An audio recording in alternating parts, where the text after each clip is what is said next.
Hi hello ಎಲ್ರಿಗೂ ನಮಸ್ಕಾರ. Welcome to Sukeerthi kitchens. Golden milk ಅರಿಶಿಣದ ಹಾಲು ರೆಡಿ ಮಾಡ್ತಾಯಿದ್ದೀನಿ. ಇದಕ್ಕೆ 200 ml ಮಿಲ್ಕ್ನ ಕಾಯೋದಕ್ಕೆ ಇಡ್ತಾಯಿದ್ದೀನಿ. ನಾನು ಮುಂಚೆನೇ ರೆಡಿ ಮಾಡ್ಕೊಂಡಿರೋ 1 ಸ್ಪೂನ್ ಅರಿಶಿನ, 1 ಸ್ಪೂನ್ ಮೆಣಸಿನ ಪುಡಿ, 1 ಸ್ಪೂನ್ ಶುಂಠಿ ಪುಡಿ, 1 ಸ್ಪೂನ್ ಚಕ್ಕೆ ಪುಡಿ ಎಲ್ಲ ರೆಡಿ ಮಾಡಿ ಪೌಡ್ರ್ ಮಾಡಿ ಇಟ್ಕೊಂಡಿದ್ದೀನಿ. ಅದನ್ನು ಇದ್ರ ಜೊತೆಗೆ ಆ್ಯಡ್ ಮಾಡ್ತಾಯಿದ್ದೀನಿ. ಅರಿಶಿನದ ಬೆನಿಫಿಟ್ ಸಿಗಬೇಕು ಅಂದರೆ ಮೆಣಸು ಹಾಕಬೇಕು. ಒಣಶುಂಠಿ ಡೈಜೆಷನ್ಗೆ ಹೆಲ್ಪ್ ಆಗುತ್ತೆ. ಚಕ್ಕೆ ಪುಡಿ ಬ್ಲಡ್ ಶುಗರ್ನ ಕಂಟ್ರೋಲಿಗೆ ತರುತ್ತೆ.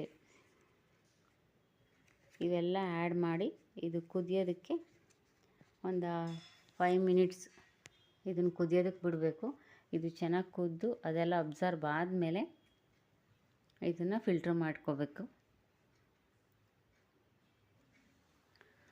ಈಗ ಚೆನ್ನಾಗಿ ಕುದ್ದಿರೋ ಹಾಲನ್ನ ಸೋಸ್ಕೋತಾ ಇದ್ದೀನಿ. ಮುಂಚೆನೇ ಹಾಫ್ ಆನ್ ಅವರ್